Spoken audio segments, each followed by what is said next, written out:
বিষয়টা কে কিভাবে নেবেন আমি জানি না, তবে আমি মনে করি এই সিদ্ধান্তটা সঠিক হয়েছে। কেন সঠিক হয়েছে? আমরা যেই হিংসুটটা জাতি ভাই, আপন ভাইয়ের উন্নতি আপন ভাই দেখতে পারি না, পছন্দ করি না। যদি সুযোগ পাই সেখানে প্রতিবন্ধকতা তৈরি করি। আর পলিটিক্যাল দল হিসাবে একটা দল যখন কোনো সিদ্ধান্ত করে, পরবর্তী সরকার আসলে ওটা নিয়ে সমালোচনাই করবে। তো এতে হয় কি যে যে কোনো পলিটিক্যাল গভর্নমেন্ট কর্তৃক রাষ্ট্রীয় কিছু কাজ কারবার হয়, যেগুলোতে পরিবার ব্যক্তি এই জিনিসগুলো যদি আপনি কানেক্ট করেন, দেন হয় কি আমাদের হিংসা হিংসির দেশ, তো পরের সরকার আসলে এটার আবার পরিবর্তনে যায়। পরিবর্তনটা কিন্তু এমন না যে আমরা জাস্ট লাল কাইটা সাদা লেখলাম। এই লাল আর সাদা করতে গেলে এখানে কোটি কোটি টাকা খরচ হয়ে যায়। এই টাকাটা কার? আমার আপনার পকেটের টাকা। তো কখনো আওয়ামী লীগ আসলে যেই কাজটা করে, বিএনপি আসলে এটা পরিবর্তন হয়। ছাত্ররা আগামী দিনে রাজনীতিতে আসবে, তারা আসলে আবার পরিবর্তন হবে। তারা কোনোটা করলে পরের সরকার পরিবর্তন করবে। সো জনগণের টাকা নিয়ে এই ধরনের ভূমিকা নেওয়ার সুযোগ নাই। বিশেষ করে আজকে যে সিদ্ধান্ত সরকার নিয়েছে, আওয়ামী লীগের অনেকে এটা নিয়ে সমালোচনা করেছেন। কারণ বঙ্গবন্ধু নামটা এখান থেকে সরিয়ে দেওয়া হয়েছে। বঙ্গবন্ধু নামটা সরাই যে নামটা দেওয়া হয়েছে, এটাও কিন্তু খারাপ দেওয়া হয় নাই, বাংলাদেশ।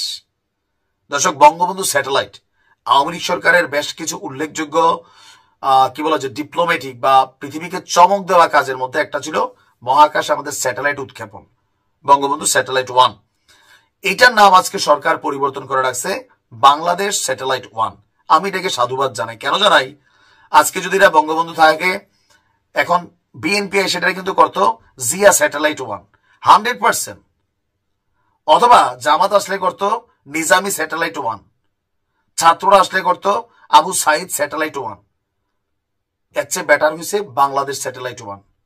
আমাদের যে এয়ারপোর্ট গুলোর নাম দেখছেন, জিয়া আন্তর্জাতিক বিমানবন্দর, আওয়ামী লীগ সেটা চেঞ্জ করছে না? আওয়ামী লীগ এখানে একটু কৌশল খেলছে। কোনটা? শাহজালাল আন্তর্জাতিক বিমানবন্দর। এটা কেন দিছে? এমন একজন সুফির নাম দিছে যেন এটাতে কখন আর কেউ হাত না দেয়।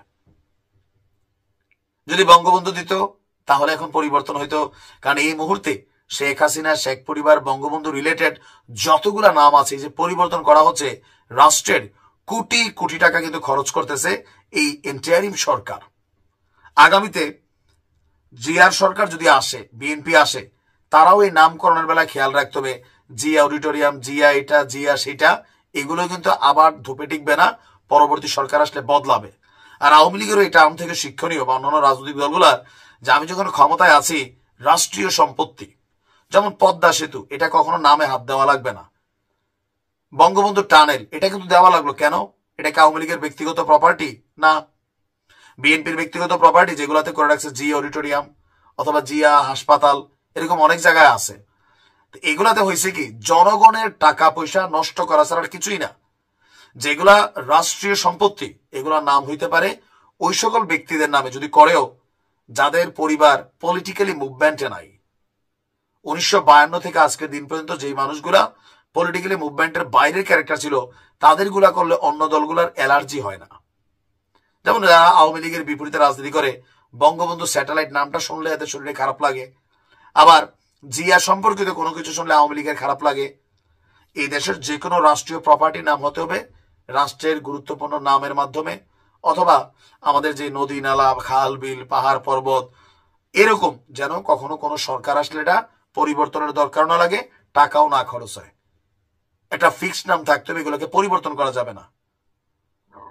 বাট বিষয়টা আওয়ামী লীগের জন্য হজম করা বা শেখ হাসিনার জন্য হজম করা অনেকটা কষ্টকর। ইতিমধ্যেই সোশ্যাল মিডিয়াতে নিয়ে নানান লেখাটেখা হচ্ছে যে দেখছো, হ্যাঁ এই সরকার এনা সে না, কিন্তু এই সিদ্ধান্তটা আপাতত খারাপ লাগলেও আওয়ামী লীগ এর আগে করছে। সুতরাং আপনার বুঝতে হবে, আপনি যা করছেন আপনি তাই পাবেন।